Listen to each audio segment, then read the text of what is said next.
Alors bonjour Anne, vraiment merci pour le partage que tu acceptes de faire, c'est très courageux. Je pense très utile aussi pour les personnes qui doivent encore découvrir la pratique de l'entraînement de la mindfulness, car voilà pourquoi je t'ai demandé de faire ce partage sur ce que ça t'a apporté dans ta vie, ce que tu as découvert, et pourquoi tu pourrais conseiller cette approche à d'autres personnes autour de toi. Bonjour Yannick. Oui, en effet, j'ai découvert la mindfulness l'année dernière lors d'une période très difficile dans ma vie. Et ça m'a apporté vraiment l'énergie pour traverser cette période.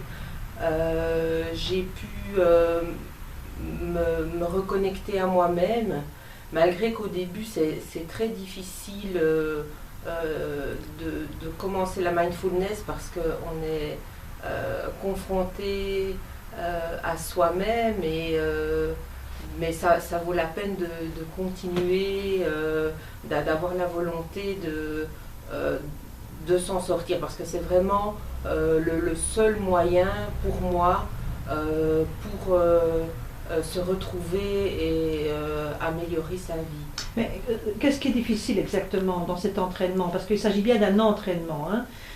Ce qui a été le plus difficile pour moi, c'est lors de la deuxième séance, lorsqu'il faut vraiment se livrer.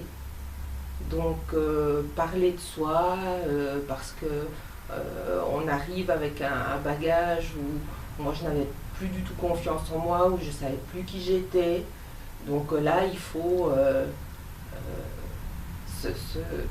vraiment, on est face à soi-même, et là, c'était déjà très difficile, et je me dis, je vais m'en aller, c'est trop difficile. Mais quand tu dis parler de soi, ce n'est pas un groupe de parole. Non. Donc il n'y a rien de personnel qui est évoqué. Donc est-ce que tu peux un peu préciser quand tu dis parler de soi? Donc il y a des exercices oui, qui permettent de se rencontrer. Donc c'est dans le dialogue intérieur qu'à un moment donné, il y a un vis-à-vis qui va se placer. Hein? Voilà, donc on voit ce qui... Ça permet de voir qui on est, aussi bien les bons côtés que les moins bons côtés. Donc ça permet une remise en question, et c'est ça qui est difficile. Donc il faut faire un choix à un moment. Je me remets en question, j'avance, je veux une meilleure vie, ou je recule et je retourne à ma vie d'avant qui ne me convenait pas et qui me détruisait. Donc là, c'est la première étape qu'il faut franchir, et qu'il ne faut vraiment pas hésiter à franchir, parce qu'après c'est vraiment un beau parcours d'amélioration au quotidien. On voit au fil des semaines sa vie changer, et on se sent mieux dans son corps, mieux dans sa tête, mieux avec les autres.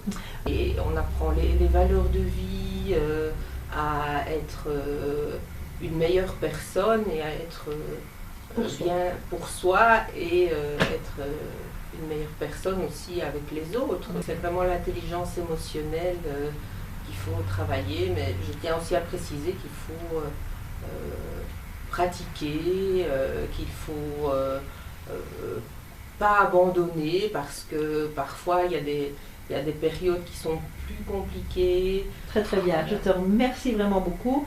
Merci. Je suis sûre que les personnes qui t'écouteront en trouveront grand bénéfice.